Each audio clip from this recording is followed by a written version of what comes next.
Podcast Network Asia.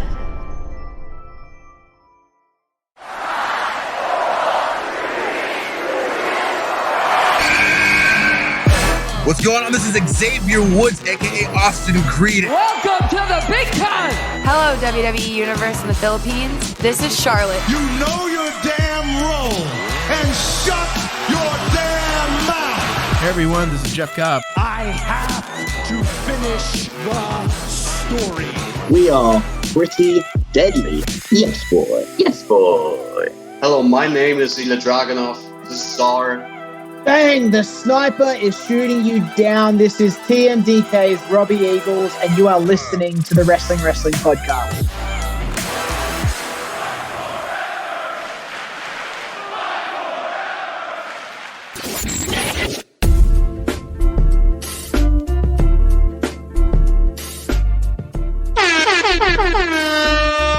You're watching and listening to the longest-running weekly episodic Filipino wrestling podcast. This is the Wrestling Podcast.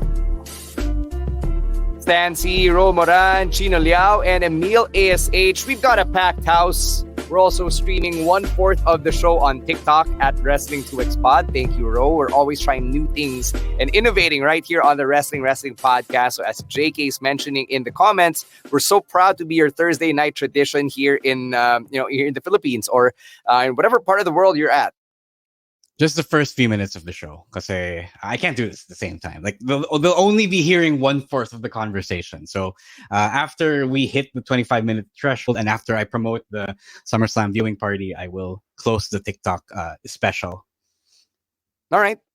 We've got a lot to talk about. As Ro mentioned, SummerSlam is happening this weekend, the biggest party of the summer for the WWE and for the western part of the world, whereas for us, clearly maulan na. So it's not summer at all in our part of the world. But it's the one day of the year, the one time of the year where it's acceptable for me to bust out my SummerSlam t-shirt. And it's one of the rare times that we get together as a wrestling community and convene for a viewing party. So how about we promote the viewing party at Skinny Mike's one last time for our listeners?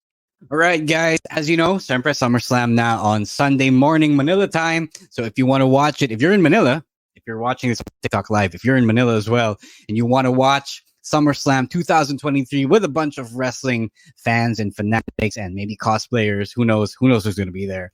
We'll also be there with our friends from Geek Talk PH, the Galactic Shark, and Legend Dennis, and a whole bunch of other Geek Talk PH luminaries will be there to watch the show. Geek Talk PH because it has become a big wrestling fandom as of now. Dati kami lang nina Del Rosario's, and now it's a whole bunch of people now taking over the chat with wrestling. But yes, we'll be there to watch main event Jey Uso go up against the Tribal Chief Roman Reigns for the Uwu Championship. We'll watch Seth Rollins defend his title from Finn Balor and the guy who's trying to make him a 7-year bitch and all of that other good stuff. There's also a battle royal in which people want LA Knight to win, so there's that as well. So if you want to catch all of that, please join us at the SummerSlam watch party over at Skinny Mike Sports Bar in Bonifacio Global City. Online tickets are no longer being sold. I'm so sorry if you missed it. The last day was on August 1 officially kasi late nagsara. But you can still get your tickets at the door. It's only 500 pesos. Gates open at 6:30 a.m. You want to be there early because you want to get your spot at the bar. Prior experience will tell you that the tables fill up pretty easily. No joke, yan, especially during big pay-per-view season. So please go and check that out. That 500 pesos will also net you a free drink and also automatic entry to our raffle. I forgot to mention before that we do have a raffle. We'll be giving away some an action figure and some shirts from our friends at Everybody's Toys and Collectibles. So yeah, it's another incentive for you to try and join us. So please go check that out at Skinny Mike Sports Bar BGC. But also, if that is too far from you, if you live in the north and you want to get to somewhere a little closer, our friends at Hobby Stadium will also be holding a SummerSlam watch party of their own. It's free, but please, let's support their business. Bili kayong coffee, bili kayong drinks, bili kayong food. Breakfast is great over there. Wag naman kayong mahiya. Wag kayong nakakaya dun kasi nagbe-business din sila. So it's all good. Huwag kayong garapal. Yeah. Yeah, I'll be at the Hobby Stadium viewing party. Yeah. Yes. Yun. So if you guys wanna, gusto nyo na ako makita, nandun. Yeah. So if you want to say hi to Chino for whatever. Nandun na ako, Yeah. representing the podcast Yeah. in my neck of the woods here. So please, guys, come out, support Yep. both venues if you can. You know, if it's more convenient for you to be in the north, then be in the north. Wherever you are in Metro Manila, there is no reason for you to miss out on a SummerSlam viewing party. Yeah, so there's a bunch of viewing parties for you anywhere you are in the north or in the south or in the central area of Metro Manila. So please, let's hang out, let's watch the show, and let's all have fun. Maybe we'll be surprised pleasantly at the events of the show. Yeah. And for those of you who will be at the viewing party for the first time, we'll have Tagalog commentary pumping through the speakers at an actual sports bar in the Philippines. So thank you to Ro for figuring that stuff out. And they'll be setting everything up over at Skinny Mike's this Sunday. We've also got to let you know that we have a growing wrestling podcast patron community, which will come in handy because there's another big show happening at the end of the month. So, Emile, why don't you let the people know what's happening over on Patreon? Right. So if you want to join that growing community, all you have to do is subscribe to our Patreon at patreon.com/wrestling podcast for only $5 or in local currency. It's around 270, 280 pesos. So like Stan said here, we do have the watch parties, and the next aside from SummerSlam this month as well, we will have the All In, AEW All In, and All Out as well. So all the same week lang sila, and so you could join our watch party over on Discord, and you can also interact with us over on Discord. You can talk to us about anything, wrestling, memes, sports, music, anything, and everything under the sun. Also, there's some other perks as well. If you join our Patreon, of course, we have our pasabays. So if you want to get your authentic wrestling merch, WWE, AEW, or any other wrestling merch that you want, you can get it through us. And you can also enjoy the review content of the weekly wrestling shows like Raw, SmackDown, NXT, Dynamite, Collision, and some local wrestling events as well, courtesy of Ro and A.S.H. And by subscribing to our Patreon, you're supporting everything that we do here on the podcast. So again, please subscribe to our Patreon at patreon.com/wrestling podcast for only $5. All right. Thank you very much, Emile. Great to have everybody back, or almost everybody, kasi wala pa rin si Rowan. He's back in school. Chino's back from mounting events. Emile is back with a reliable internet connection in Metro Manila, and I'm back from Asia Basket coverage. So let's get this thing rolling, and let's start off with some AEW talk.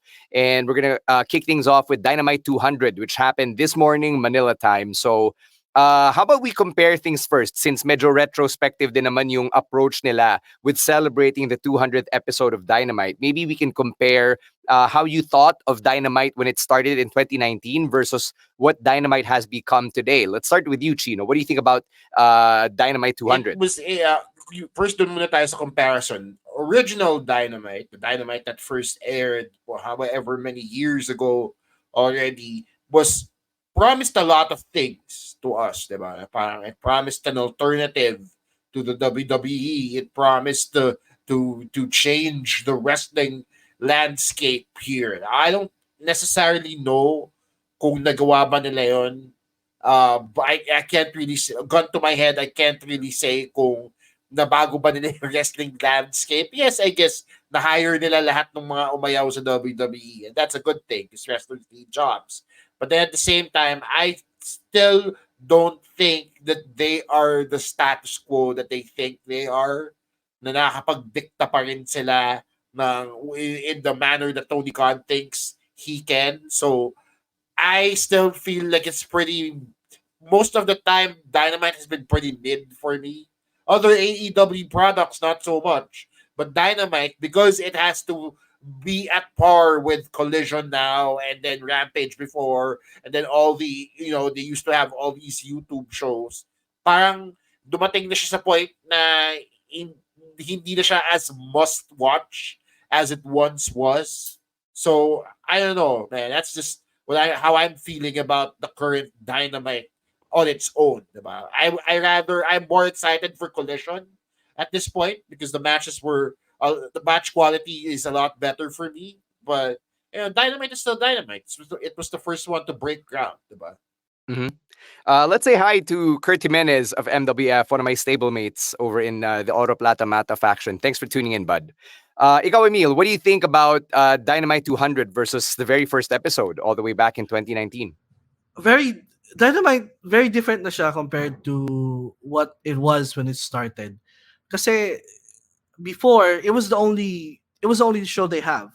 So before there's this must watch, this much watch feel of every Dynamite because every big match will always happen on Dynamite. Especially back then na yung pay-per-views, or, I mean, even now yung pay-per-views, ano lang siya, it comes once in 3 months. So as much as possible, TK was trying to pack as much great matches on TV as much as he can. And then now that we have Rampage and Collision, may mga weeks na you could afford to miss Dynamite, pero pero there's still may mga bangers pa din every once in a while. And I did notice na before there used to be a great balance of segments, video vignettes, and then matches.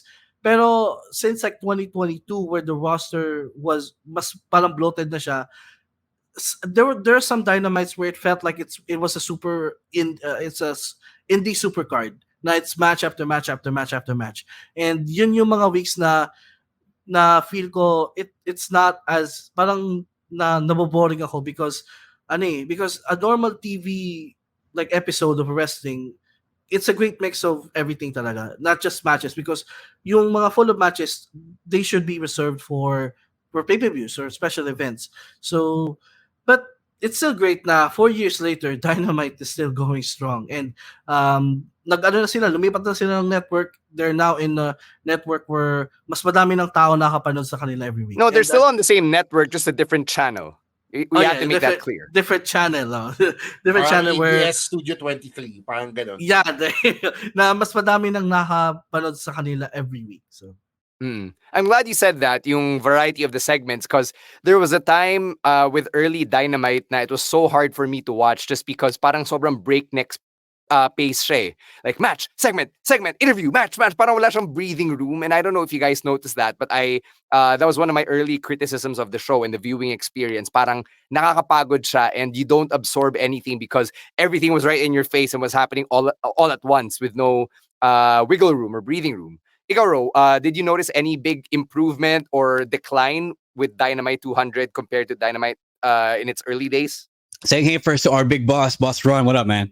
Thank you for tuning in. You could have said you were jumping in. We could have put you on. Sayang yan. What's up, boss?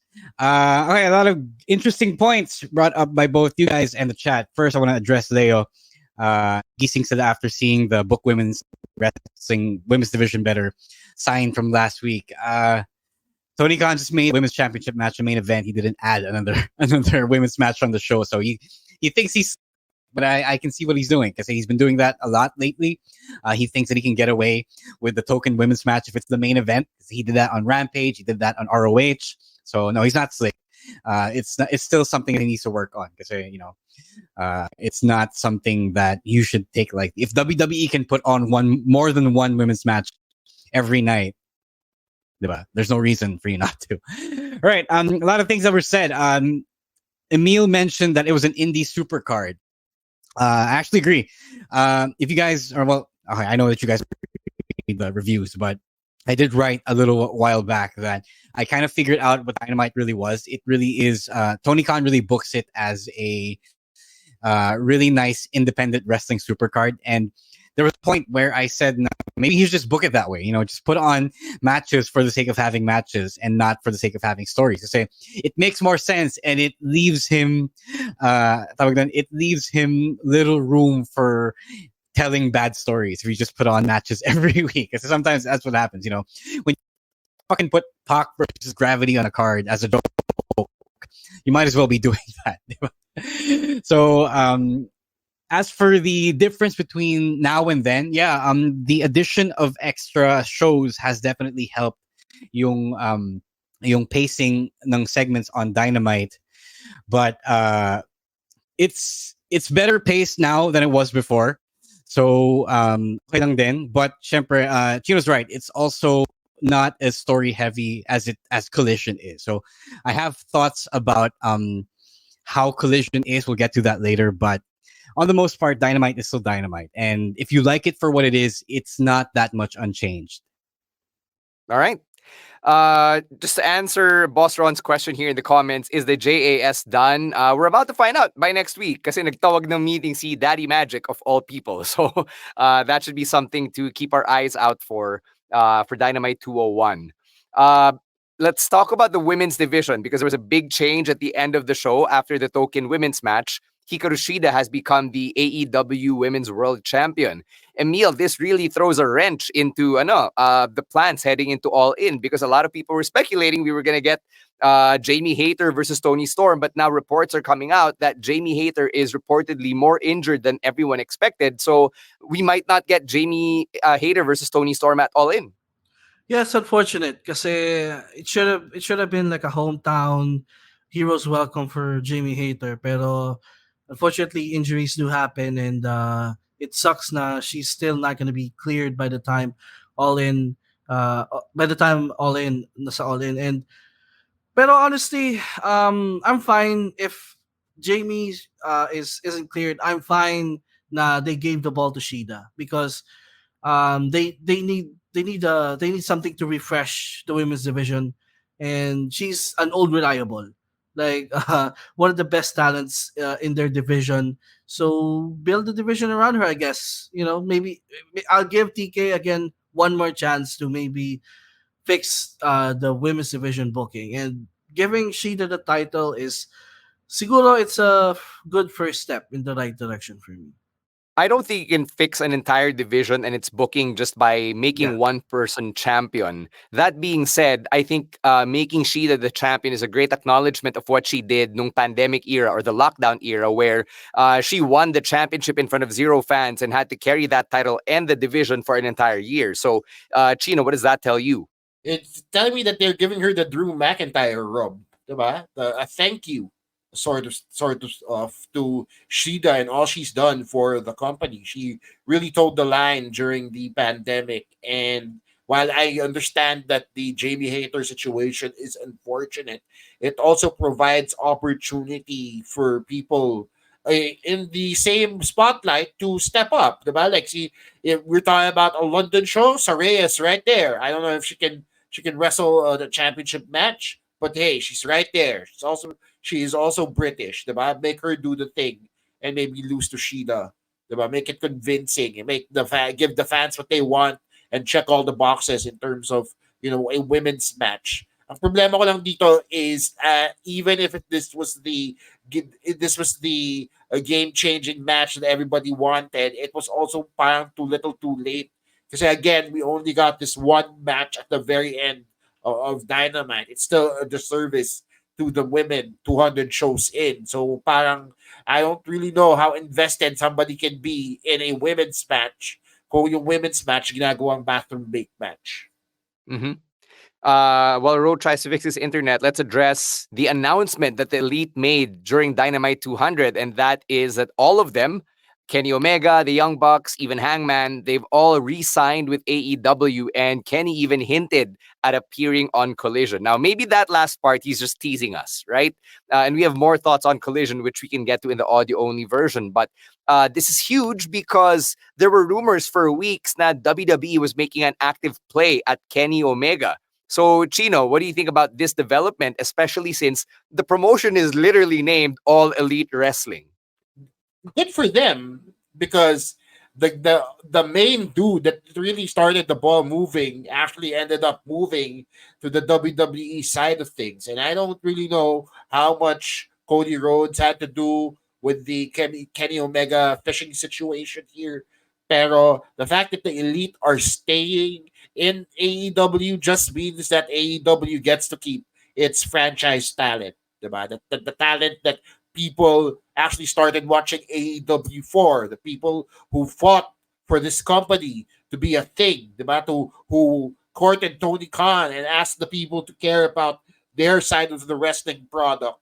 So at least nandun pa rin sila. They were able to stand by their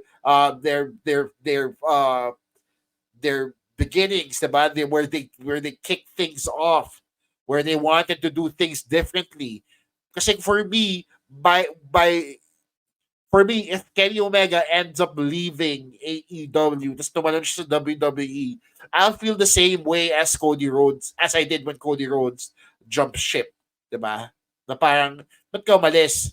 Eh, ikaw nagsimula yan, tapos iniwan mo lang. So for me, the fact that the Elite decided to stay where they are and really push their product a little bit further just goes to show that the dedication, that they have for AEW. If you guys watch yung documentary on Cody Rhodes, which is now out on Peacock or wherever the high seas you sail, you'll hear Cody actually address yung departure niya from AEW. He doesn't get into the specifics. He only mentions na it was a personal issue. But ikaw, Emile, does that affect you? Does that affect your fandom of Cody Rhodes? Yung sinabi ni Chino na you helped start this place and now you left. So will that affect how you would have seen Kenny or the Young Bucks or Hangman if they jumped ship? Yeah, definitely. Kasi again, the E in AEW stands for the Elite, and kung mawawala sila, that's gonna be a really big piece na mawawala sa AEW. Since they're the ones who started it, they're the ones who's been there day one. This is their vision. So if they leave, kung nangyari man yon, it's gonna be a different company. It's gonna be a different show without them. So it's good actually na they stayed put kasi they have a home there and they are the franchise players there. So parang mas okay na yon kesa if they go on to WWE and just be another one of the talents there instead of the product focusing in on them. Do sa AEW sila the program or everything centers around the Elite. The big storyline centers around the Elite. So yeah, it's a good move for them, in my opinion. Mm-hmm.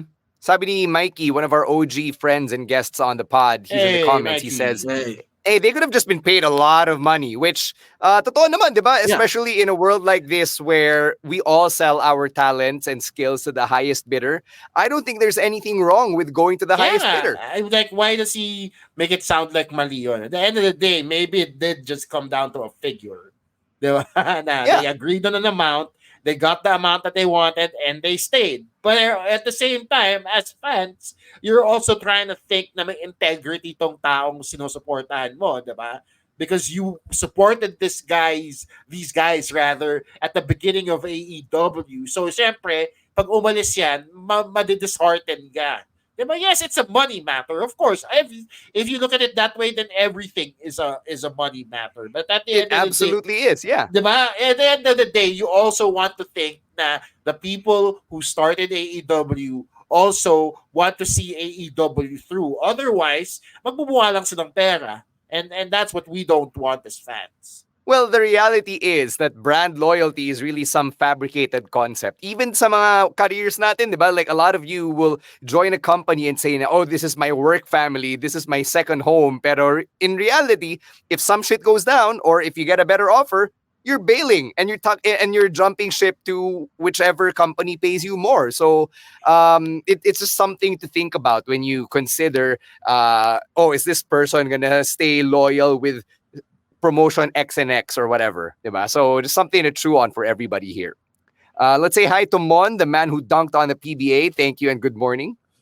More AEW talk here. Let's talk about MJF and Adam Cole, baby. So nung collision, there was the swerve that a lot of people didn't expect, which was that MJF would not turn on Adam Cole, and now it seems like they are actual friends now. And MJF even told stories about his ADD and how he also has all these syndromes which affect the way that he deals with people. And I don't know about you guys, but I actually appreciate this origin story out of so many other origin stories in MJF, because now at least the goal is to make him more endearing. The goal is to sympathize with someone who is self-admittedly a douchebag, diba? Their own scumbag. So, Emile, what did you think of this development? It is so nice to finally see MJF.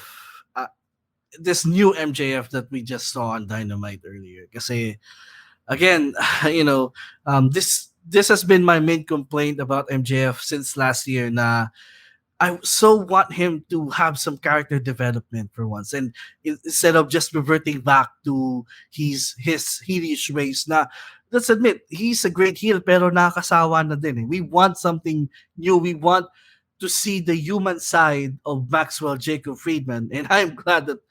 Even though I still have my doubts, as to whether this is a sincere turn or maybe this is a swerve. But it's seeing what we saw. It's a nice change of pace. Chino, we got the match. We've got the main event for All In. They already signed the contract in the middle of the ring for everyone. MJF versus Adam Cole. What do you smell coming out of this? I want to be optimistic like Emile here and say that yes, it's all roses from here on out. We're gonna get a face MJF na acknowledge niya yung mali niya as a person, and it's a thing that we want to see in 2023. But at the same time, we're talking about AEW here. We started the show dunking on Dynamite essentially. Right? Like they like pinpointing why what Dynamite hasn't changed in the 3-4 years it's been on air. So with that said, I don't put it past Tony Khan to work us with MJF. I don't put it past MJF to work us with a swerve here. Kung makuha natin kung makuha natin as fans yung gusto natin with MJF being this new life-changing character self, then good. That's fine. That's great. We get what we want. But this is AEW, a product that still hasn't found its footing kasi yung leader nila is wishy-washy. So if that's the case from here, it's true, man. It's true. There are plenty of examples if you listen to the previous episodes of this podcast. So kung ganun lang din yung nakikita kong fallback, then, fool me once, shame on you. But fool me 500 times, I don't know, man. It's like, I have to wait and see at this point. My favorite part out of the MJF and Adam Cole hug is how Roderick Strong was in the background being a little bitch and throwing things around. Siya yung Arthur Fist, that meme. So funny. I love it so much. Ang nakakatawa dito si Roddy, parang siyang initsyapuerang friend eh. And then if MJF does turn on Adam Cole, will Roddy be the I told you so friend? Is that his role now? Magiging pakialamero siya dun sa friendship ng dalawang tao? Because if it is, it'll be hilarious. Or angry, bitchy Roddy could be the one to turn Adam Cole back to the dark side. Pwede din yun. Right? Because as we know from Adam Cole's WWE career, his face turns have never really lasted long. I actually agree. I actually would be more interested in that. Kasi di ba nakafocus tayo kay MJF because we haven't seen this side of him in ever. Right? But Adam Cole, we know, is capable of playing both sides of the coin. So kung yan yung makukuha natin, then I'll be more interested in this rivalry. Mm-hmm. All right, one last AEW thing before we move on to WWE. Let's talk about the what CM Punk calls the Real World Championship, or what some fans on the internet have now called the AEW X World Championship. So, Emile, does AEW even need 2 official world titles, and should they have 2 world titles? Honestly, the only way I could see 2 world titles being justified is, again, if there's gonna be a hard brand split down the line in which there's gonna be a separate roster. Even though ngayon medyo nakikita na natin siya na wrestlers who are appearing on Collision, they're not really appearing on Dynamite anymore. So, pero I'm still leaning on that. The 2 world titles thing can only be valid pag nagkaroon ng hard brand split. Just like Raw and SmackDown in the WWE. Kasi, so because if they're gonna be 2 separate rosters, dapat may sarili din silang world championship na for wrestlers to fight for. So if they're not gonna do that, then I don't think they should have 2 world titles. All right. Ikaw, Chino, what did you think about CM Punk bringing the his world championship and putting the X on it? It's another Punk thing that he tries to get his way with yet again, diba? Kasi Collision is essentially his show, diba? Collision is essentially his show. He might as well start booking the show his way kasi ganun na yung nangyayari. And now we get another promo with him putting out this new title, diba? I don't think AEW needs a second world championship I think this is just them trying to do a WWE-ism. Pero if this is where it's headed, then I agree with Emil here and say I want to see a definitive, concrete brand split. Kasi kung dalawa lang din yan, kasi lahat pwede, then what happens to the secondary title, di ba? Does it get relegated again to a mid-card title? Which is the greater title if they're supposed to be on equal footing? Then which is the one that we're supposed to watch? Masyado pang murky waters for them to bring in a secondary world title without a definite brand split. Yeah, even if ganun ka-bloated yung roster ng AEW, like Emil, don't you think now with all of the people there on AEW, maybe a second world title could give them something to fight for? Exactly. That's ngayon lumalaki na yung roster ng AEW. But at the same time, I don't want to have two world champions appearing on the same show. So there has to be a brand split for it to work. Or else one title is gonna mean less than the other. All right. That's it for the AEW talk on the live stream. We've got more in the audio only portion of this of this episode of the podcast. But first, we'll take a break. On the other side, SummerSlam predictions. But first, a quick word from our other podcasts on Podcast Network Asia. Let's go to the WWE side of things and address Becky Lynch and Trish Stratus, which was a match that a lot of people were expecting to be part of SummerSlam. But now, with days to go before SummerSlam, we know na it's not part of the card. In fact, in-announce ni Adam Pearce that Becky Lynch versus Trish Stratus is happening in Winnipeg, Manitoba, Canada on Raw, August 14. So that's in 2 weeks. So, Chino, what did you think of this development? Nung una, unfortunate that it was going to take it away from the SummerSlam card because this was, if anything, a SummerSlam caliber match, diba? You got two established female superstars, one of them being a Hall of Famer who has been on SummerSlam cards before, not making it to the big show, so to speak. Medyo inabangan ko yun eh. But the fact that it's happening in Canada, in Trish's hometown, makes up for it for me kasi it's like giving the home girl her home court advantage, so to speak. So I still think it's like a consolation prize, but at least we get the Becky versus Trish in a definitive, hopefully definitive final match. Emil, a few weeks ago, we talked about the rumored SummerSlam card and how that version had half of it as women's matches with Becky and Trish being one of them. Are you one of those na disappointed now we're not getting a Rhea match, we're not getting Becky versus Trish? Oh yes, definitely. Kasi this feud has been happening since what, May or June? So they have been building this up to a climax that's gonna happen at SummerSlam. So napaka-unfortunate lang na they're bumped off the SummerSlam card.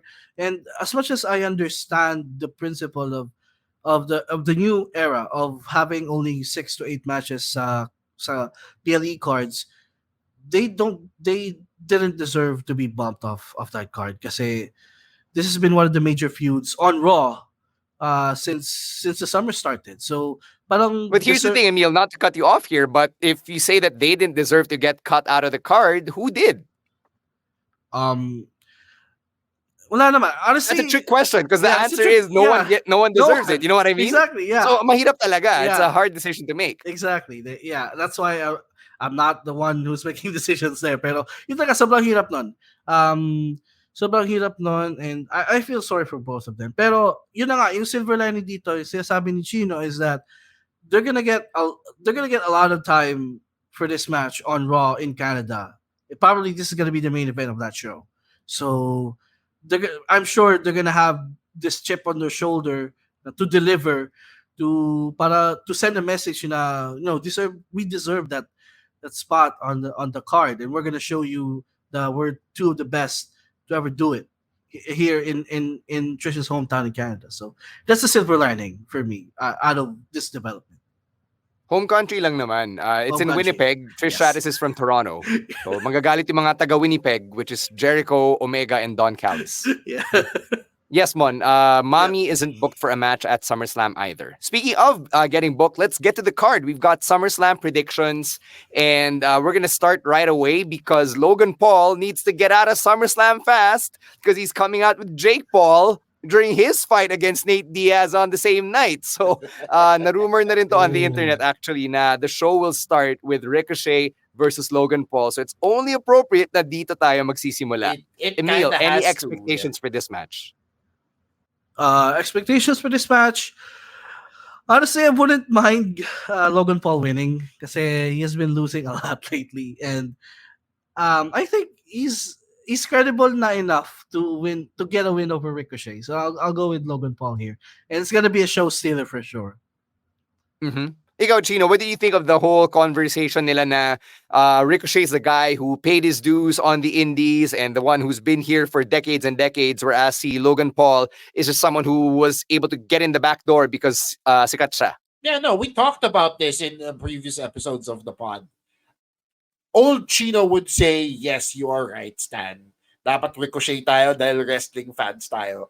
But at the same time, I understand what people like Logan Paul, Ronda Rousey, and the like bring to the table. Kasi yung mga katulad nila, yung mga katulad nila also bring their fan base with them. And if the WWE's goal is to reach as many people as possible, then you need mainstream talents like your Logan Paul, your Pat McAfee's, and your Ronda Rouseys to step in the squared circle and show them what they got. Diba? They got Bad Bunny. Nagalit ba tayo kay Bad Bunny nung nag-destroyer siya? Siyempre hindi. No, we love Benito on this pod. Yeah, exactly, right? So, ako, yes, kupal yung mga polls and I don't support their product at all. I think Prime is trash. I think everything they do is trash. But they bring something to the table. And as long as you bring something to the table, as long as hindi ka doon parang pabigat ka or you're like a comedy segment and then you steal the spot from a deserving wrestler, and that's a different story. This would be like one of those spot fests that people like to talk on the internet about so much.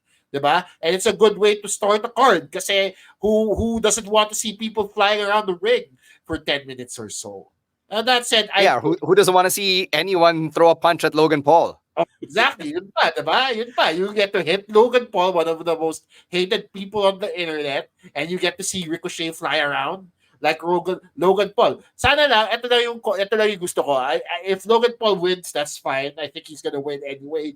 Sana lang may logic ulit sila with the whole double springboard into each other. Kasi walang sense yun eh. Like, doing that really there's only one way that ends, right? So, sana the next time they do it, they think about their consequences because there was no point in that whatsoever. All right, so official predictions for this one, guys, just to recap. Chino, you said Logan Paul. Ikaw, Emil. Yeah, I already said Logan Paul. All right, people in the comments, let us know as well. Ito si JK, sabi niya, Ricochet daw siya. So people, let us know who you think is going to come out of this one. Let's get to the next match. Yes, Emil. For sure, this will open. If this is gonna be the match opening at SummerSlam, for sure, ito yung magiging pampagising ng mga people who's gonna be watching sa skinny mics because people are gonna. This one is gonna blow off the roof. Yes, it's going to be of this. Oh, people will be loud. Yeah, I'm sure. I'm sure you guys will be loud at the sports bar. All right, let's move on to the SummerSlam Battle Royal. Yeah. Kakaunti pa lang yung mga announced na participants. So we know LA Knight's in there, Shinsuke Nakamura's in there, Ciampa, Chad Gable and Otis, Sheamus, and everyone else will be filled in as we go along here. But I think there's only really one name here, right? It's LA Knight. Yeah. Enough said. I mean, this is gonna be their way of at least giving us what we want and having LA Knight be victorious at the PLE. So, give them the LA Knight. It's gonna be one of the best moments of the night for sure. Yeah, if they don't give it to LA Knight at this point, then mapapaisip na ako what their plans are with the guy. Kasi he's been putting in the work, he's been putting himself over and the product over for the longest time now, kahit hindi siya nananalo. So I don't know, man. If they don't give him the card, if they don't give him the win, rather, I don't really know what their plan is with LA Knight. To answer Glendale, hindi pa natin alam what the prize is for the winner. Ito si babyface producer Jasper bumabanat sa comments. What if hindi pa rin siya? Ito, it's good that you're asking this because may report yung PW Insider that WWE execs are extremely high on LA Knight and that the way he's been booked on TV is all by plan. So planado daw talaga and he's being booked specifically in a way na hindi masasayang yung appearances niya. Yun yung lumabas na report from PW Insider. It's up to you whether or not you want to believe it, but I think we're at a point where the fans are getting really loud for LA Knight and he's becoming undeniable. So I would be shocked if the winner of the Battle Royal was a person not named LA Knight. Right, let's move on here to the Intercontinental Championship. It is the Ring General Gunther defending against Drew McIntyre. And it's Drew's first PLE match since WrestleMania when he faced Gunther and Sheamus for the Intercontinental Championship. And based on that precedent, I think we can expect another banger. The question is, Chino, do you think Drew is the guy to knock Gunther off? I do not think that it is Drew's time to walk away with the IC title. I feel like if there's anybody that's going to break Gunther's record-setting IC title run, it has to be somebody that can actually use that momentum. Diba? Therefore, I feel like it will be a newer guy that does it. Probably LA Knight, probably somebody else. But Drew McIntyre, nothing against him, has already been an established commodity in the WWE. Therefore, giving him the opportunity to break Gunther's record-breaking, in fact, title run here as the IC champion doesn't do as much for him as it would somebody like LA Knight. So, kung ako sa kanila, this is just me speaking here, I wouldn't give it to Drew. So, I'm picking Gunther in this matchup. I mean, that sounded great and all, except Gunther and LA Knight are on separate brands. So I'm not sure how that's going to work out after SummerSlam. Whoever, like somebody else, diba? Na hindi, you get what I'm saying, right? Like somebody else. Yeah. Okay, Emile, is Drew going to break Gunther's streak here? I don't think so because I think they're gonna have Gunther break the IC title record, the Honky Tonk Man. So I don't think he's gonna lose the title yet. And honestly, hindi si Drew yung gusto ko na makadethron kay Gunther. I have someone in mind, and it's not Drew McIntyre. And kasi yun na nga, wala na, Drew can lose this match and still be credible. And Chino is also right na if someone's gonna beat Gunther, it has to be someone that will be elevated after winning over Gunther. So it's not Drew. So I'll stick with Gunther here for the win. All right, look at you thinking all old school now. Yeah, someone has to be elevated. I like that. Okay, next up. MMA rules match, Ronda Rousey versus Shayna Baszler. Now, before we discuss the match, I just want to give props to yung team nina Jeremy Borash and Paul Heyman who put together that really wonderful video package on Raw.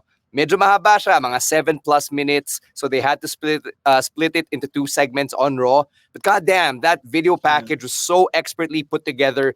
It really built on yung real-life friendship in the Ronda and Shayna, their history with one another, the way that the interview segments were cut up such that they would give their own perspectives on the story, on their relationship with one another. Chef's kiss really added gravitas to the match. So I just wanted to put it out there because that video package really deserved some love.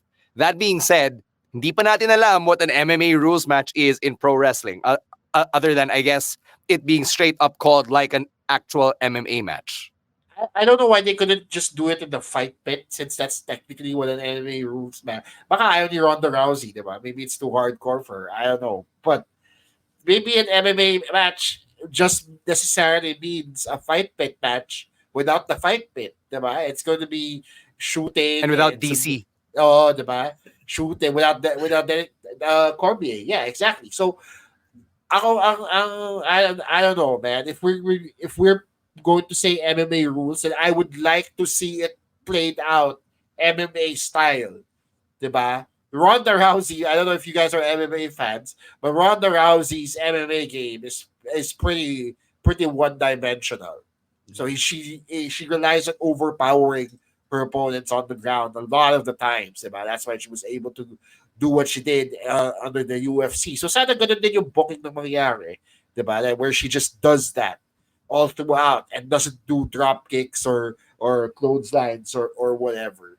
Diba? Kung MMA rules nga talaga siya. Yeah. Let's say hi to one of our fellow podcasters, Troy Gonzalez of the Turning Heel podcast. Thanks for tuning in, Troy, and go check out that interview that Troy's working on with Camille of the NWA Women's Champion. So nice. that was something I saw on Instagram. Congrats again on getting that interview. Yes. But going back here, Emile, MMA rules match, Ronda versus Shayna, may rumors pa na this might be Ronda's last match in WWE. So what do you think about that heading into this one? Well, with that reports that rumor, I think Shayna gets the rub here and wins very very dominantly. I think, and this could easily elevate her to the main title scene again, to the women's world championship scene again, if she beats Ronda convincingly. And yung reports naman nagsasabi like Ronda wants to give back to Shayna for years, for helping her in her WWE run. So I feel like that's what's gonna happen here. She's gonna put over Shayna here and have a graceful exit after this one. Yeah, a lot of people surprisingly commenting Shayna here dito sa Facebook live stream natin. So, just officially for the predictions, Shayna rin ba kayong dalawa? Yes. Yeah, I'm saying Shayna Baszler in this one. All right. Let's stick with the women here and talk about that triple threat for the WWE Women's Championship. It's Asuka defending against Bianca and Charlotte. And we've said on the pod before, now even though Asuka's the champion, the story feels more like it's Bianca and Charlotte's story, with Asuka just being the plot device dahil siya yung champion. So what do you think about this? Will Asuka be the center of the story again? Are we getting a new champion? Does Asuka retain? And does Io Sky cash in? Because Io's from SmackDown and she's got money in the bank. So lots of questions to answer here. Let's start with Emile. My prediction here is Asuka will retain, and then Charlotte and Bianca will go on to have their own feud. And Asuka needs to move on to another feud. Possibly, I think Io cashes in as well, and they will have their own feud for the WWE Women's Championship. I think that's success being cash in Io. What's your call here? Ooh, that's good because there's also an ongoing story between Io and Bailey with the damage control, and they're kind of teasing breakup in there. So I think Io tries to cash. She tries to.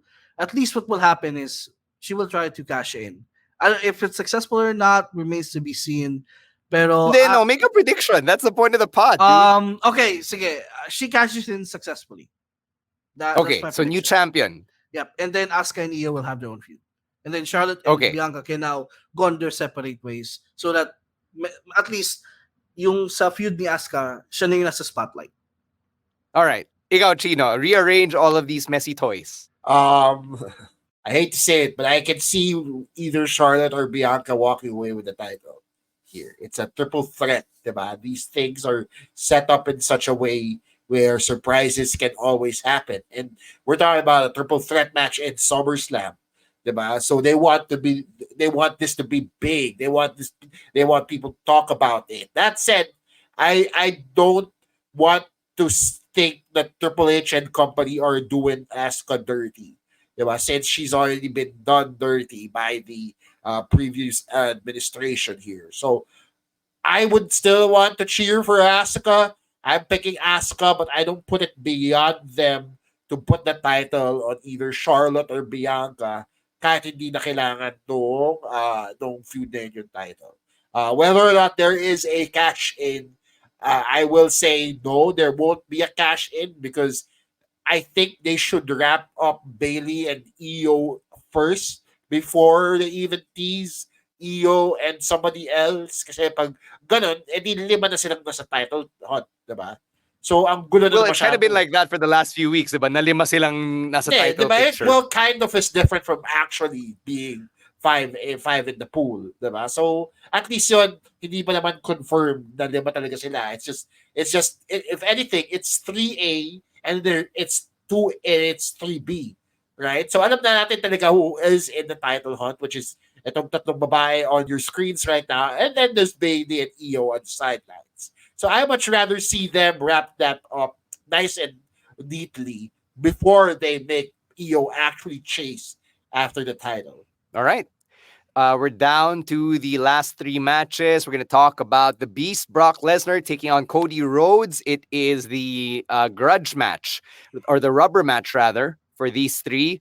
Who comes away with a pivotal second win? Let's start with Chino. Brock pa rin ako eh. As much as I want to see Cody Rhodes win, I think Brock is still just going to whoop him. And then they're going to go on a third match. Why would they go on a third match if Cody still hasn't beaten Brock? It's because third match na to, Chino. Third match. Kaya sabi mo second win. No, second win kasi 1-1 sila.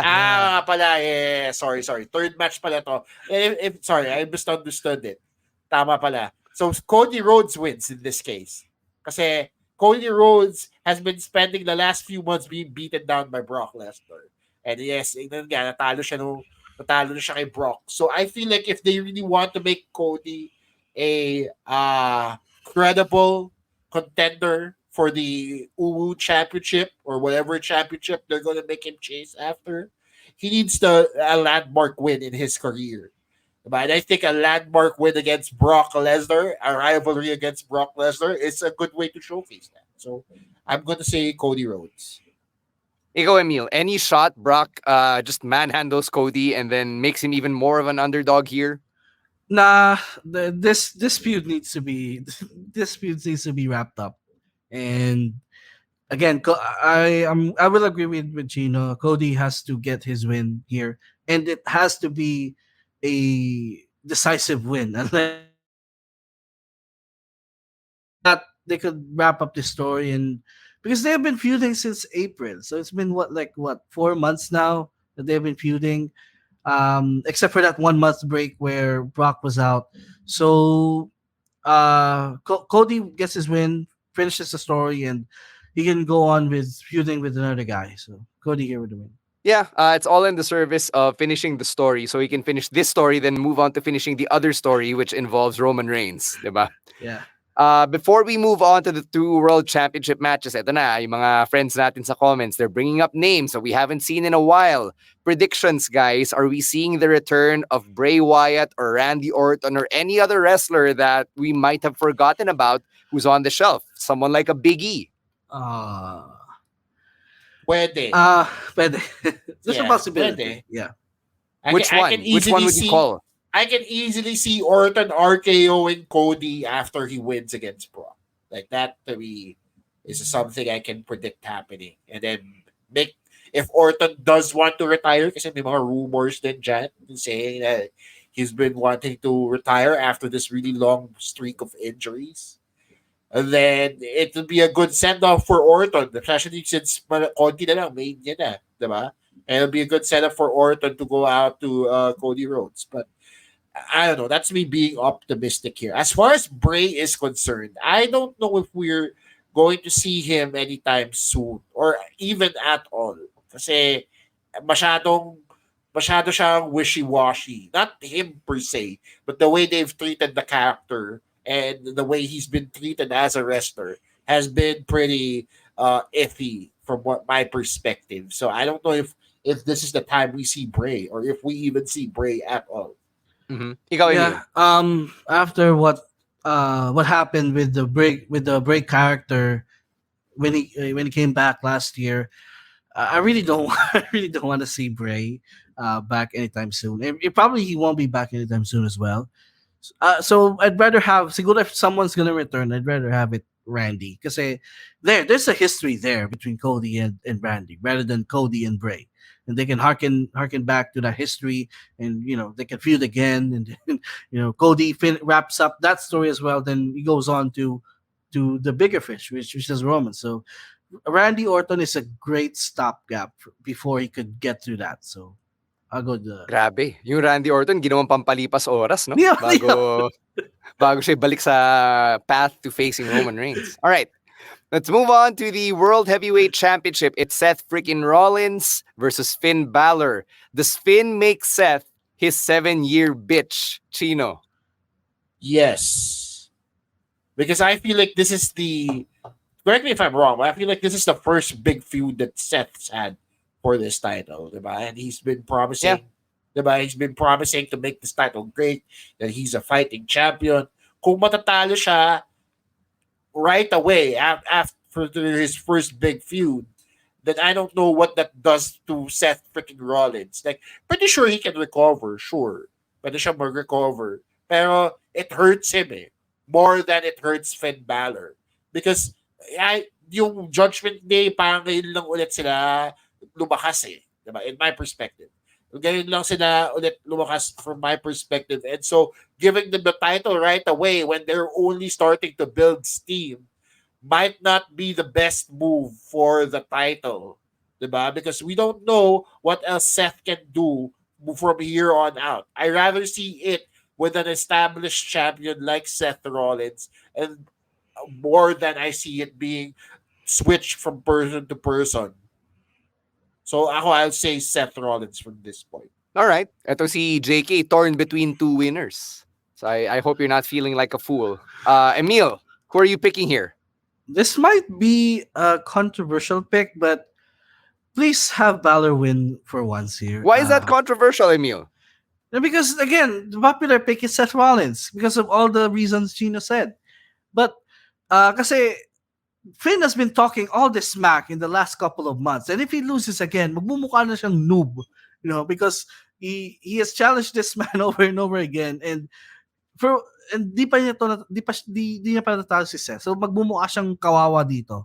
And it's time. I think Seth has already done everything to establish the World Heavyweight Championship, in my opinion. And it's time for someone else to win it. And a Finn Balor win would create a new story. It would lead to more tension within the Judgment Day.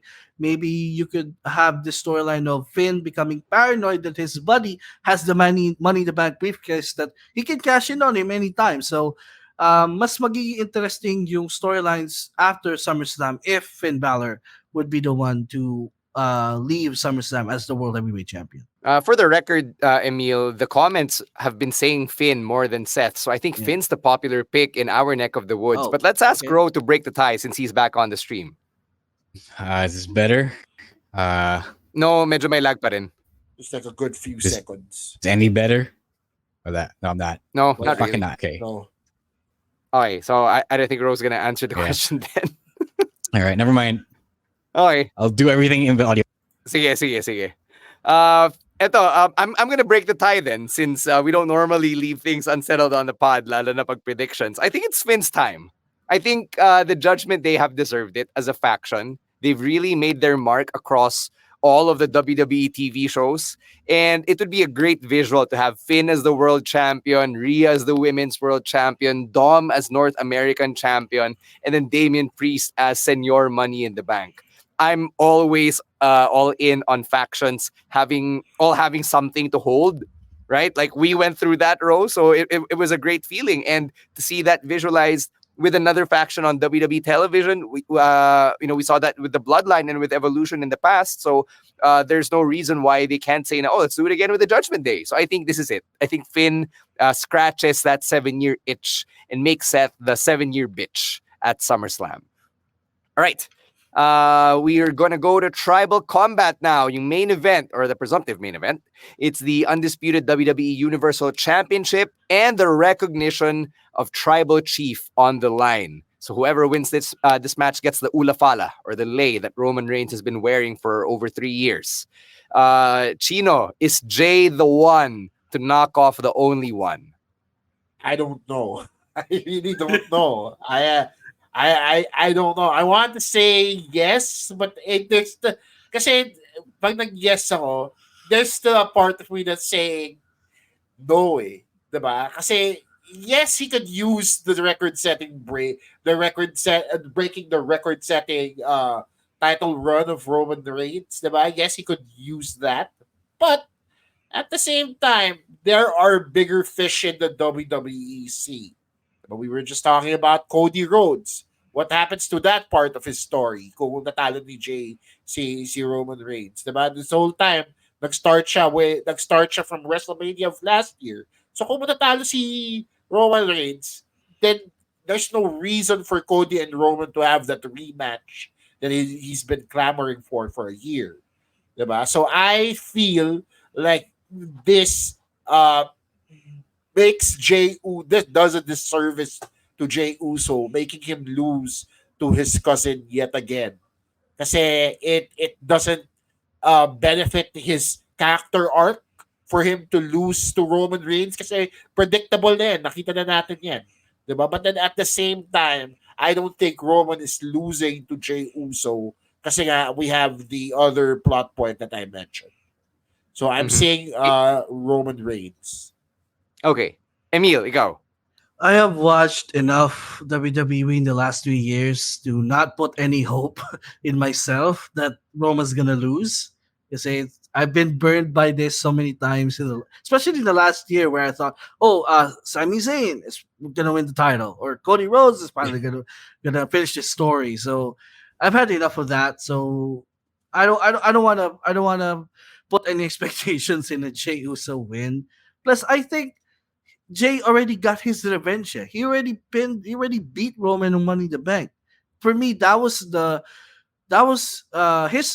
end of his story. He closed that chapter of his story because he finally overcame Roman. He finally stood up to Roman. So itong title match ito, parang bonus na lang to, I guess, for Jay.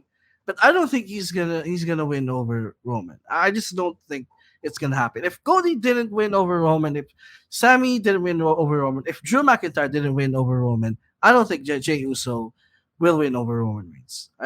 I just don't think it's gonna happen. Wow, that is as emphatic as we've heard Emile on this podcast. Ever. I love it. Yeah. I love it. Yeah. The frustration and the emotion, ramdam na ramdam natin. Emile's growing up, guys. Okay, last prediction before we wrap up the SummerSlam predictions. Is Damian Priest cashing in on a world championship? I don't think so. Not yet. Kasi of the reasons I said earlier. That is gonna be the storyline after SummerSlam for Raw for the World Heavyweight Championship. Is that they're gonna create that tension within Judgment Day. Yeah, pwede. Mhm. I think if he does cash it in, it's to break up the Judgment Day. So if it does it on SummerSlam, kung nanalo si Finn and he cashes in on Finn, I'd be very surprised. Yeah, it would be kind of sick and funny if Damian Priest cashed in on Finn that night or like on the very next Raw. And parang, haha, I can't give you a reign that lasts more than a day or two. Oh, yun pa, diba? Just a troll thing to do. Just a very troll thing to do if you were Damian Priest and a supposed friend to Finn Balor. All right, those are our predictions for SummerSlam. Let us know what you think. Whether you're watching this in the live streams, the comments on Facebook and YouTube, or on Spotify. You can also hit us up on Twitter and on TikTok at Wrestling2XPod with your comments and predictions for SummerSlam. We've still got the audio-only part. We'll talk about a couple of things like the AEW ECW Nostalgia Tour, how different Collision feels compared to Dynamite and Rampage, some thoughts on Great American Bash, which happened over the weekend, by the way, and Trick Williams and Carmelo Hayes having an amicable separation. So all of that in the audio-only portions of the podcast. This is the audio-only part of the podcast, and we've got quite a lot to talk about. So Chino's no longer here because he's off mounting another event in the local stand-up comedy scene. But Ro's back, so thankfully Zoom is working for him. So how about we ask you for the first thing you want to talk about? Yeah, well, marami actually, because I didn't get to participate much, but it's fine. No, other than the wrestling stuff that we had, there was also some wrestling adjacent things on TV. I didn't get to watch Family Feud yet. I'm looking forward to that because I know it's more hilarious than The Weakest Link. But we did get the premieres of Heels and Twisted Metal, in which Samoa Joe is wrestling in, which is funny. I want to talk about Twisted Metal first because it's the less wrestling show here. It's funny because it's a Peacock show, diba? So WWE is on Peacock. Yeah. And WWE had to run the commercial of Twisted Metal, but they cut out everything involving Sweet Tooth because it's Samoa Joe. Yeah. So he tweeted about it and said, "You already know." Ang petty kasi, you can't. The only thing that they kept from the original game franchise was Sweet Tooth, and they cut him out because they were being petty about it.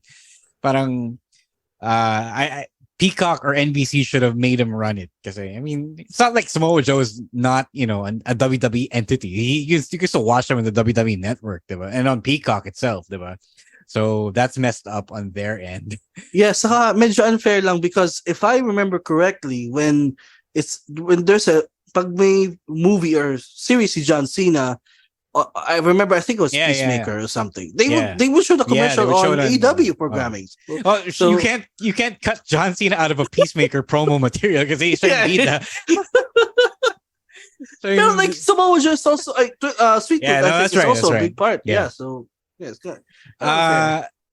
So the thing about Twisted Metal is you don't get to hear Samoa Joe talk, and that's a shame because his character voice, when he puts on the voice when he voices characters in video games, and King Shark, diba?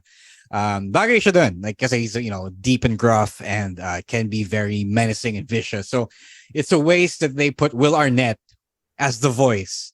Like they didn't have to Bojack this. Nobody asked for him to Bojack it. Like sayang na kasi he's really good. He brings the physicality of a wrestler to the role. Parang Samoa Joe, the wrestling character, doesn't move like that, but you can tell that he has a fighting background, so that's pretty cool. Fans of the original game franchise will not recognize this series at all. It has very little to do with the original premise. So if you're like me, who's been playing it since I was a kid, medyo magagalit ka kasi hindi siya yung ano. I don't normally get mad at adaptations, pero kasi it's so different that it's barely Twisted Metal if it weren't As if for you don't Sweet have Tooth. enough to get mad about. Yeah, if it wasn't for Sweet Tooth, it wouldn't be Twisted Metal at all. Yun lang naman. All right. Okay, let's get into heels then. Season 2 premiered after 2 years. So it's been 2 whole years since season 1 happened, and then they give us a premiere which was primarily flashbacks. And I was so excited for this na sobrang na-disappoint ako na puro flashbacks na siya. Because I was like, dude, this could have been a season 1 episode. It could have added so much context to a lot of the characters. Even Crystal, who was under-edited in season 1 and under-edited again in the flashbacks. So parang sayang lang na they waited 2 years to give us this flashback scene. So, or this flashback-centric episode. Emile, what did you think of this approach? In the series, sa mga series na pinapanood ko, first episode, it should introduce a new plot, introduce new characters, introduce new storylines. So, pag may flash, parang naka-disappoint yon na inaabangan mo to for months, and then the scenes that you will see are pretty much the same scenes that you already saw on the previous seasons. Kung may mga new viewers, okay, I get it. Like, if hindi ka pa familiar with what happened in the previous season, then that's fine. Pero you don't do that on the first episode of a season. To be fair, they were new scenes naman. It was story that wasn't told yet. Yeah.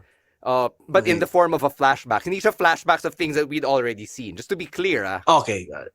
Yeah, but yes, then. Yung episode na ganito, like, syempre, if you're familiar with, let's say, a Netflix show, na it's 10 episodes. Heels only has 8 episodes a season, diba? So the thing about that is this episode is the kind of episode you see in the middle or later part of the 8 or 10 episode season, diba? So that's pretty weird. My guess is that they were gone for 2 years, so they had to shoot this entire thing that explained why the Spade brothers were so mad at each other, diba? But I thought that yung episode recap at the very beginning were, for that purpose. So I didn't think anybody needed to remember why these two were feuding kasi na-explain naman ulit, diba? So like Emile said, I was looking forward to them driving what happens after Crystal wins the championship, which I'll get to in a bit, and not suddenly explain everything that went on. Like I already knew Tom Spade killed himself. I already knew that may Cain and Abel rivalry between Jack and Ace, diba? So I already knew Stacy was not part of Duffy to begin with. So and that their mom wasn't a fan of the whole thing about the whole wrestling thing and how Tom offed himself. So that stuff I already knew. And parang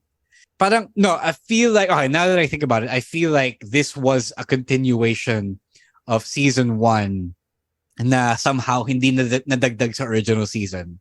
So parang, okay, they shot it maybe for this season, for the last season, and then they put it on this season. Or it was written for last season, and then they had no choice but to put it on this season. But yeah, it's pretty disappointing because you do want to know how the story proceeds from here. Like, where does Ace go?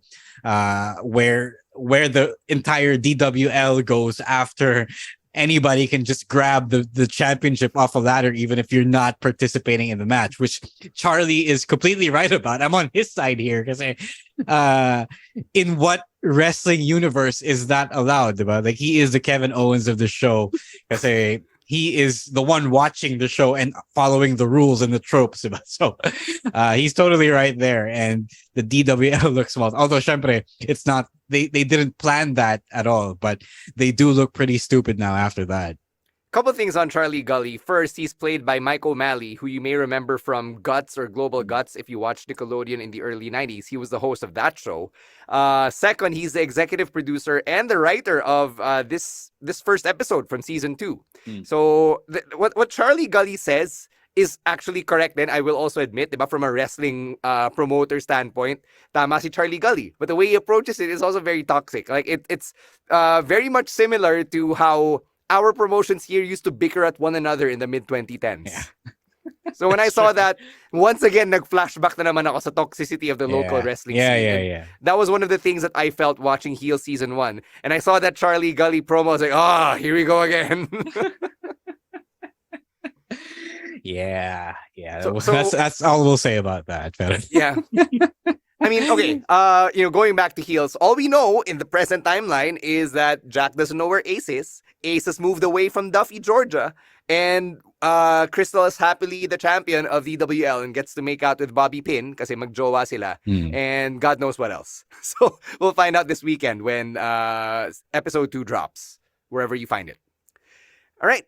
Let's go back to the actual wrestling shows and let's talk about this ECW nostalgia tour that Tony Khan and AEW seems to have embarked on. So Jerry Lynn has become a big part of the story kasi siya yung inaaway ni Jack Perry, and then now Rob Van Dam has come out, and next week it's RVD versus Jack Perry in an FTW rules match. So Emile, what do you think about this nostalgia tour for ECW?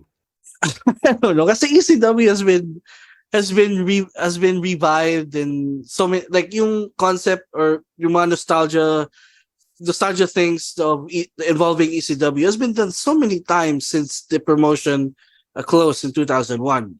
Yung One Night Stand, then TNA also did their own nostalgia thing before. So now AEW is doing it. Pero yung dose kasi nung nostalgia thing with AEW, small pa lang eh. So it hasn't really bothered me. Plus, it's the program is centered around the FTW Championship, which is a staple of the old ECW. So I am fine with it because it was not a staple of the old ECW. They pretended it is. It is not. But sige, really? Go cook. Okay, but it's like it originated there, and so parang they're at least dito may context na. Yes, they're competing for the FTW title, and Jungle Boy is going through all of these ECW wrestlers. So at least may storya. Hindi yung talagang binalik na sila for the pop and for the nostalgia of ECW.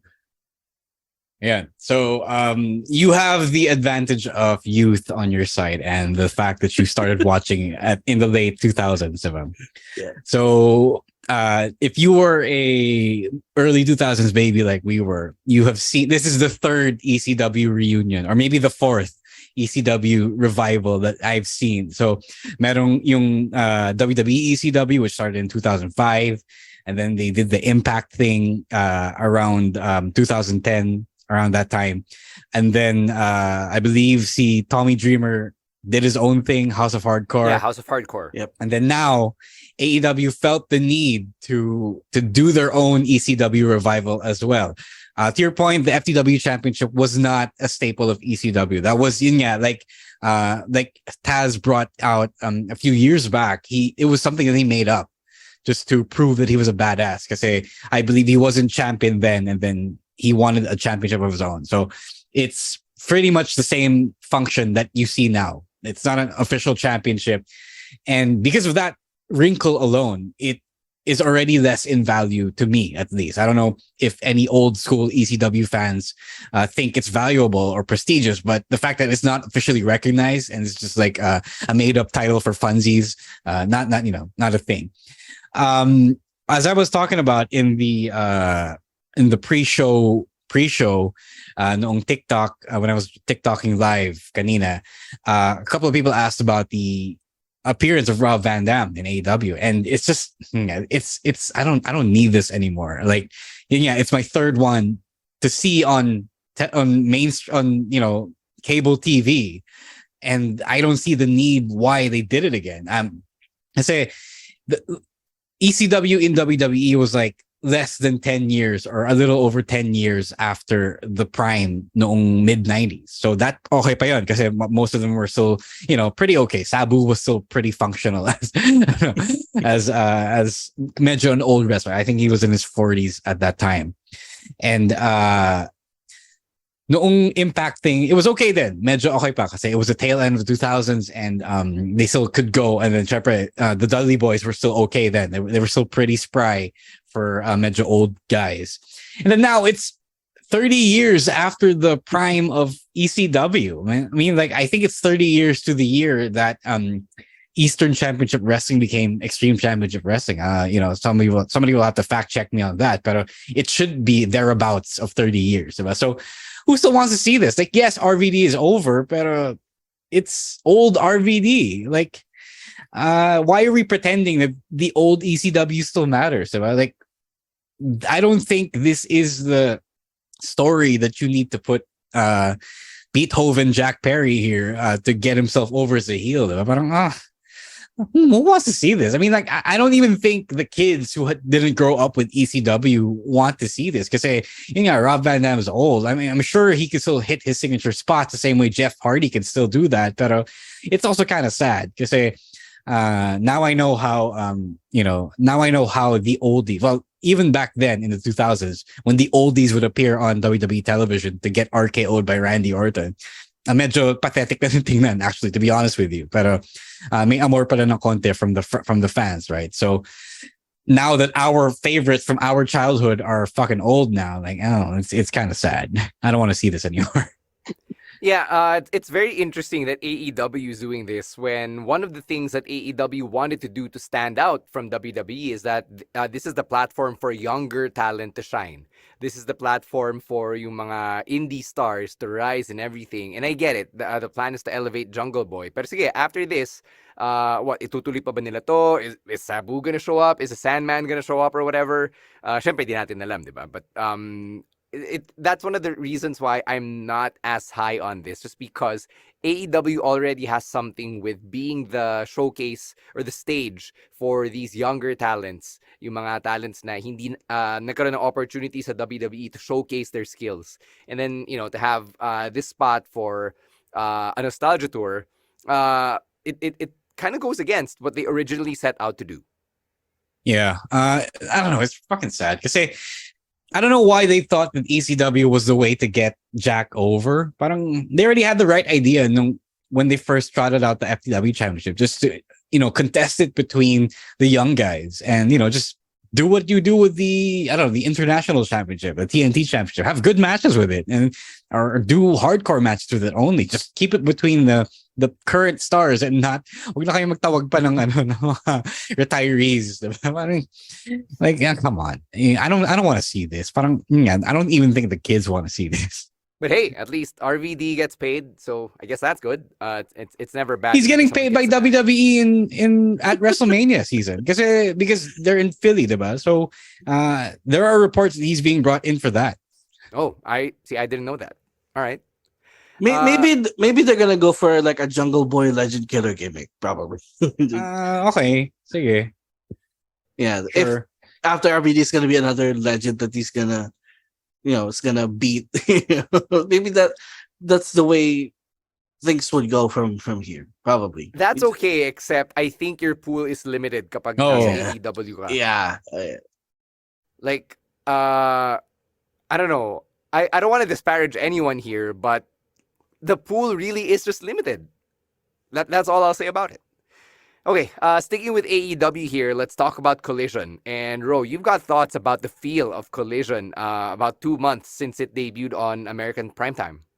Yeah, so it's pretty good. Like, okay, all things considered, I know we had criticisms about the pool, the talent pool that they have, but it's good. But there is parang an underlying, I don't know what to call it, ominous thing about it. I would say because the quality of the show and the storytelling is good, but only because I feel like there is parang a clique of people who get to work on Collision. Like, I don't know if you've noticed, guys, but Punk would go around social media and then say, "Oh, you should be on Collision. You're a future Collider." Yeah, that's what we're calling each other, Collider. I would love to have you on Collision. So he's going around trying to be the ambassador of Collision, parang yung de facto face running the place, right? Kulang na lang we find out that he's actually doing the creative for Collision with the blessing of Tony Khan, right? So parang nafe-feel ko na parang exclusive club siya for the people who Punk likes and who are okay with tolerating Punk, diba? So because Ricky Starks is a Punk guy, or the FTR are Punk guys, parang sila lang yung pwedeng mag-work sa Collision and make it better. And then there's talk of Punk gathering the troops and having a powwow on figuring out how to make Collision better and distinct from Dynamite. So it's not that that's a bad thing. Like, syempre, you want to make your product good, but there is really a feel of cliquishness, and I don't know if you guys can spot it, because it's funny because it kind of feels like you have to be at a certain level and tier. Parang may exclusive membership ka to be a part of the hottest new thing, not just in AEW but the entire American wrestling scene. So parang, as someone who has felt that personally, here it doesn't sit well with me. I feel like there's a bubble that's waiting to burst, but it's still growing slowly. I don't know if you guys can feel it, because I observe it, and parang dahil sila lang parang merong di namin kayo bate. kami yung magdadaro lang dito. I don't feel it as strongly as you do, Ro, but now that you mention it, it doesn't sit well with me either. For the same reasons you mentioned, na tayo mismo, diba? We went through this shit. It's the same reason why we left at one point, and it's not cool. That said, if we're just gonna talk about the show itself, I still don't like how it's the same main players every Sunday. It's the same people. I need more people on Collision, and for that to happen, I guess this bubble that these people have insulated themselves around, baka kailangan niya mag-open up. Like, it can't just be all these people who are friends with CM Punk, or it can't just be just these people who are tolerant of CM Punk's behavior, warts and all. So that's the way I see it. Like, when I watch Collision on the weekends, I just watch it because it's required viewing for us to cover it.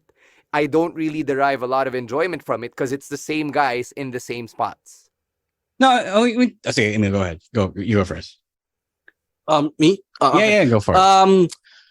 When Collision was announced and we were talking about it on the podcast, I did say na, yes, I'm all for a brand split, pero if it's a brand split na mahati yung roster to yung on one side, it's the guys that Punk likes or can yung kaya siyang makasama sa locker room, it's not gonna work. It's like that's only gonna divide the locker room even further than it was then. So, but I'm afraid ganun yung nangyayari. Like, the people who are working on Collision are the people who Punk likes, which I don't think that's the way to do the brand split. Like, like yeah, now we for me I'm still enjoying Collision, but in the long term, when syempre sobrang limited lang nung people working, and yung matchups doon, madali magsasawa yung mga tao if it's the same people on the same show. Oh, Like right sawa now na it's ako. okay. Yeah, it's okay, pero what about in a few weeks, in a few months? So also agreeing with you, Stan, to that point na for Collision to work in the long term, that bubble needs to be burst, and you need to add more people in there, whether or not kasunduman sila ni Punk or hindi. But let me be honest. Let me be clear. I'm not saying that this is fact. I'm not even saying that I read this somewhere. I'm just saying that this is how it feels and comes across, right? Yes. Like for all I know, that's not actually the case. And Punk is, dictating who gets to play on Collision or not, diba? So it's just the way it feels because you see how Punk behaves online, and then you see who gets booked on Collision. It's not even everyone, diba? So parang may bar to entry lang. So yun lang. I will say though, it's still pretty good. Like it's still a good show. There are still good moments on it. Like last week, diba, we got the Adam Cole and MJF thing, which I didn't even get to talk about kanina. But I mean, we talked about it already on the picks of the week. But anyway, it's not to say that it's bad. It's not even to say that the whole repetitive thing is inherently bad, because they are finding a way to make it work. There are still some Tony Khan isms that still need to be fixed by Tony Khan himself. But I'm just saying that there is an undercurrent of bad feels about it. So I don't know. I could be way off base here, but perception sometimes is reality. All right. Let's go and move on to the Great American Bash, which happened nung Monday, Manila time. And we talked about some of the big matches nung Picks of the Week episode that we dropped yesterday, Wednesday, at the time of release. So go check that out if you want to hear our thoughts on Weapons Wild and Carmelo Hayes versus Ilya Dragunov. But as a show, what did you think of that 2.5 hour experience? Let's start with you, Emile. It felt like we're going back to the takeovers, yung feel ng mga NXT shows, because first of all, they're now parang lumalabas sila from the performance center, which is good. They're back to touring for the big events, and the matches it's again goes back to the takeover formula. Fewer matches pero longer time for each matches, and it's not surprising na the last couple of these paper or special events for NXT have been really good. So again, we're now entering into this new era of NXT, which we all love, and we all love again, because they went through that rough, hindi naman rough patch, but they went through this transition, and then they went to another transition, and now they parang meron na sila they have gained their footing, and they're now back to really delivering really great wrestling and really great storytelling as well.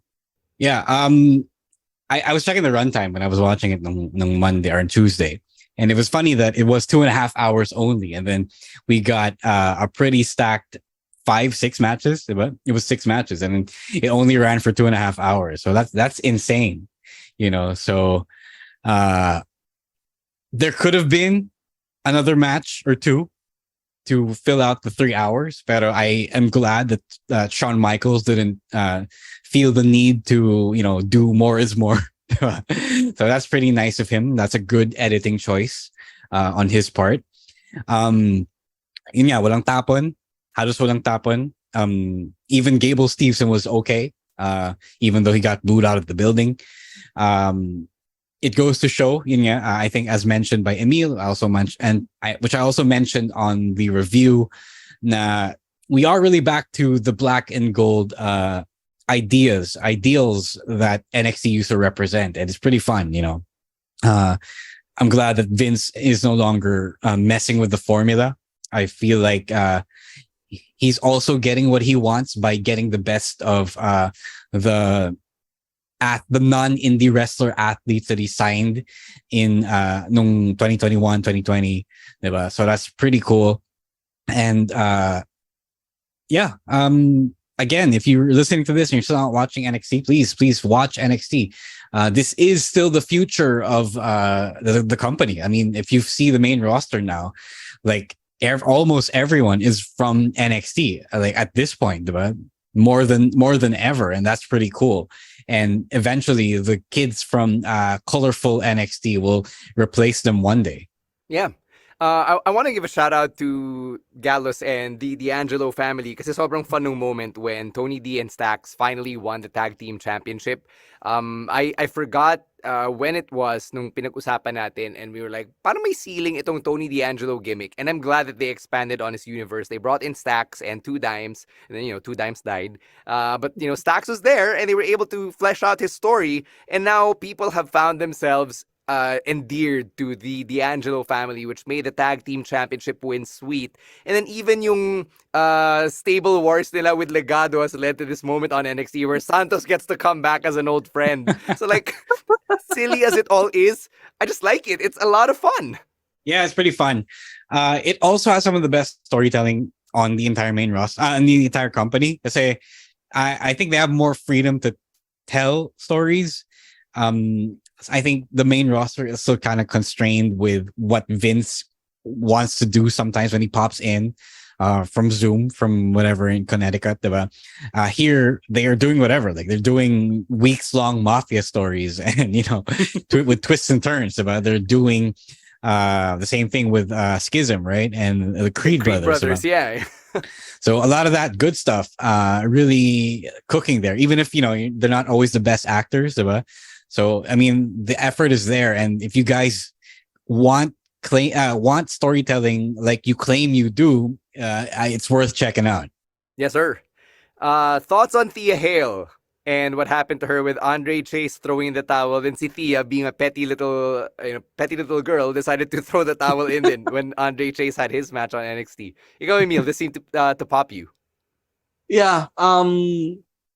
I want Tia Hale to siguro break out on her own already. Kasi she's becoming a star there at such a young age, So I guess it's good that we're seeing more of her, more like we're fleshing out her character even more on TV. So I guess they're really big on her on it, and is expecting a big push for Tia Hale sometime down the line. So. The more Tia Hale we see on TV, the good, the better it is for her and for us too. I'm a Tia Hale fan, so it's good for me as well. So Tia Hale's pretty good. Yeah, Thea Hale's pretty good as a character. She gets yung character niya. Yeah. Although it's an easy character to portray, but you still kind of forget sometimes to do it when you're actually wrestling. So that's pretty good of her. She has a lot of physical potential because she used to be an athlete, right? Or she was an athlete before joining. So she just has to keep putting the wrestling things together and make it work. On the other hand, Tiffany Stratton is her. She is it. She is her. She's really, really good. People didn't see that because they just saw her as young daddy's princess when she first debuted, and then she was only just the gymnast when she first debuted, but she is pretty smooth in the ring. A lot of people train and work for years to do what Tiffany Stratton can easily do in there, and then to be thrust in a prominent positions, PLE card, and then be the better worker, the better wrestler between the two of them, Thea, at only 2 or 3 years, maybe 2 years of pro exposure, diba? That's pretty insane. And I think she might just be the next Charlotte, even better than Charlotte when she eventually inevitably moves up to the main roster. And that says a lot about how credible yung training is at the performance center.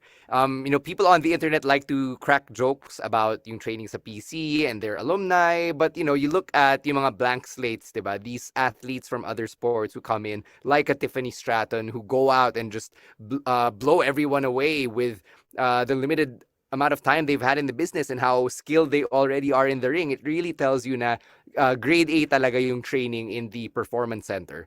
It also helps Tiffany herself that her boyfriend, Ludwig Kaiser, is also very supportive. Wait, and what? actually, yes. You did not know this. No, I did not. Yes, so she is dating Ludwig Kaiser, who she said in interviews has been very helpful. In Kaya fact, naman pala. Ludwig Kaiser led her towards the prettiest moonsault ever as a finisher. Yeah. So sometimes it is transmitted. Oh, Sometimes it is. No, well, Oh to my be gosh, fair, what a magaling naman si Tiffany talaga. You know, she's a great athlete.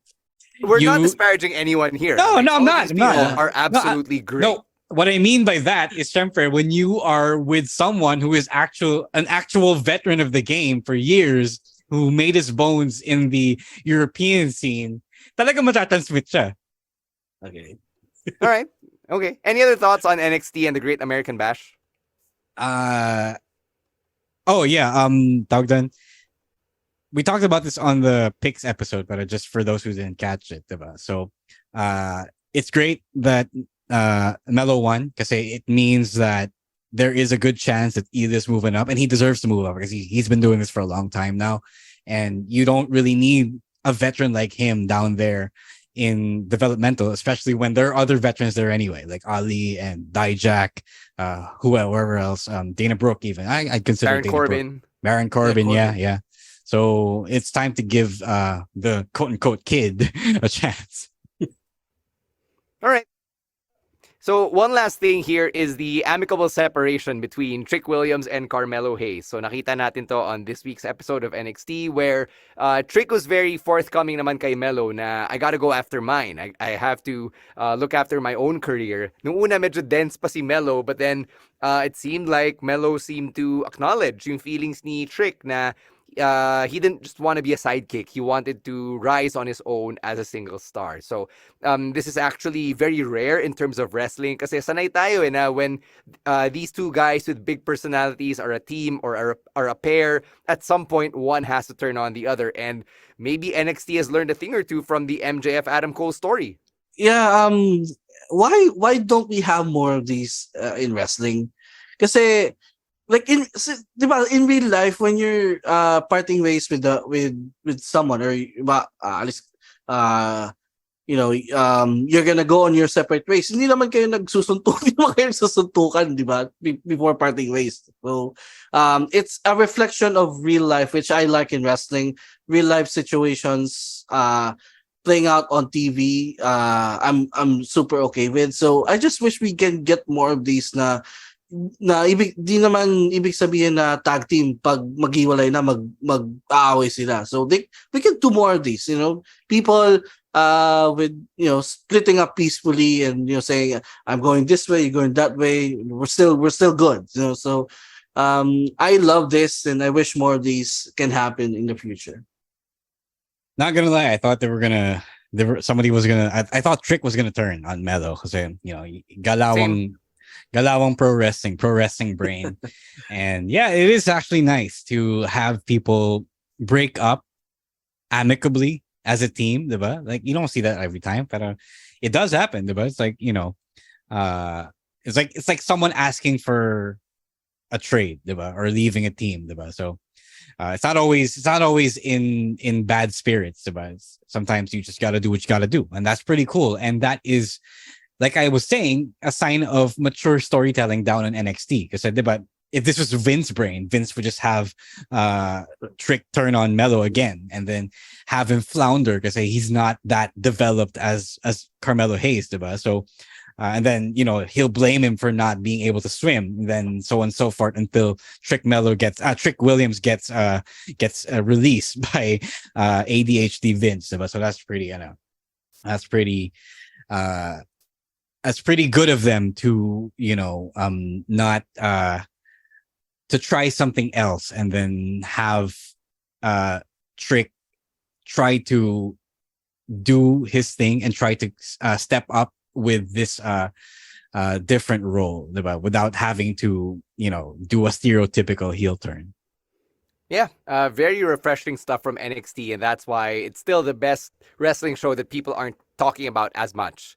It's kind of sad na after the reformat in 2021, it kind of had that tag on it. Na, people would avoid NXT and forget that it was like the best thing on TV for a number of years. And to be fair, because people are avoiding it now because the acting is bad, because it's porn acting, like I like to say.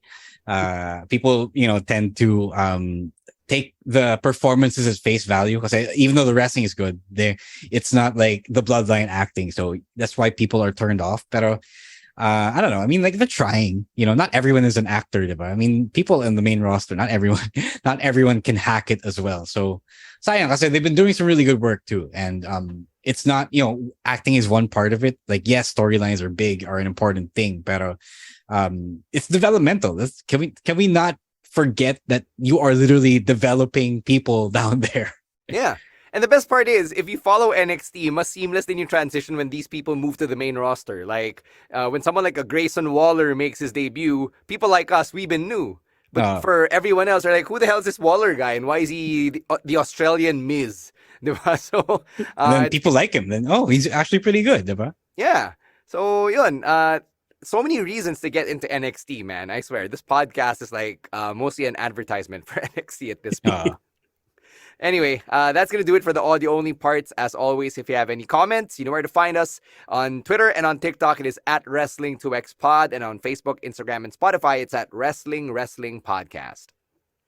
Let's get to some plugs. Let's start off with Chino. Yes, so it's around the same time last year where I did my first 1 hour special. So I decided to do it again, my second hour ever in stand-up. It's happening this August 26th.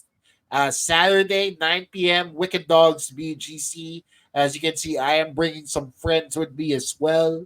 Rondo Latre, Chanchan Conseng, Jeannie Lakay, and Judd Gregorio. That is happening this Saturday. 3 Saturdays from now, August 26th, Wicked Dogs BGC. For tickets, all you have to do is go to comedymanila.ph. All the shows will be there. All the stuff that you want to know about stand-up will be on comedymanila.ph. Also, hey, I just started recording my podcast again, so please check out the first episode of season 4 of the Class Clown podcast. It's up on Spotify, and for everything else, it's at Chino Supersized. All right. For me, I want to plug this new podcast I'm a part of. I'm recapping Heel Season 2. So if you're watching that show, wherever the high seas you sail, I'm recapping that on Post-Show Recaps, which is a sister network of Rob as a Podcast, which is a Survivor-centric network I've been following for years. So American and Canadians yung audience nila, and I get to cover it alongside Grace Leader, who's a very talented co-host. So if you're following the journey of the DWL, you can follow it with us on Post-Show Recaps. Just look for the Heels Season 2 recap over there. It's not hard to find. Another plug, syempre, SummerSlam on the WWE Network. If you are Team Bahay for the PLE, then go catch it on Disney Plus. Or if you want to, do your thing and find the Tagalog commentary, you know what to do. You know what's up. Let's put over a Rose podcast as well. It's Unmasked, The Adventures of Ro Moran and Sandata. The new episode for this week is about the second biggest debacle in Philippine wrestling history, which is Manila Madness, a show that I had the fortune and misfortune of being a part of. I won a battle royal there, but also we displaced fire evacuees. So yay, you get to hear all of the details over on the most recent episode of Unmasked. Emile, may question ka ba? No, I just want to say yung latest episode is probably my latest favorite episode so far, because yes, narinig ko na yung what happened before on this podcast, but Ro went into details and nabigla ko dun sa fact na there were only 5 people watching, like 5 people who paid to go there. And due to my memory, there were only 3 people, so I'm glad Ro remembers another 2 extra people there. It was George Pastor, friend of the podcast, Martin Vicencio, friend of the podcast, Anthony Coelho, friend of the podcast, and 2 other people I can't seem to remember. Yeah, so again, go if you haven't listened to this episode, please do. Like for me, this is my favorite episode of the podcast so far. Sobrang daming sobrang dami kong nalaman on that episode na really like napawawa ko, or like whoa, those moments. Sige, those isa pang wow. Whoa! Uto ang puta. Inuuto mo yung bata eh. Thank you for putting the pod over, Emile. Yeah. But yeah, you can ask us these questions offline, right? So you can always just DM us about this stuff. We're open books here. Last plug, MWF on Rock of Manila TV. Thank you so much to the RJ Network, to the big boss Ramon Jacinto himself, and Rock of Manila for having MWF there. We made our debut on July 31, and every Monday at 9 p.m. you can catch the show on Rock of Manila TV. It's MWF Action Novela TV. You get to hear Rose dulcet tones alongside Sunny Go. They're on commentary, and all the antics we get up to on Oro Plata Mata and everyone else who's part of the MWF universe. Mapapanood nyo every Monday night at 9 p.m. simulcast yan on TV sa Rock of Manila and on the Facebook and YouTube channels of Rock of Manila TV. For everything else, it is at Wrestling2XPod on TikTok and on Twitter, and on Facebook, Instagram, and Spotify, it's at Wrestling Podcast. Individually, it's at Chino Supersize, at Monday Night Rowan, at EML_Meister, at Roiswar, and at _Stan C. Thank you very much to babyface producer Jasper at the controls and everyone else behind the scenes over at Podcast Network Asia. Thanks for tuning in and for catching us wherever you might have found the podcast. And on behalf of Ro Moran, Chino Liao, and Emile A.S.H, my name is Stan C, saying stay safe, stay healthy, and don't be a dick. Wrestling Podcast out. See you at SummerSlam. Peace out.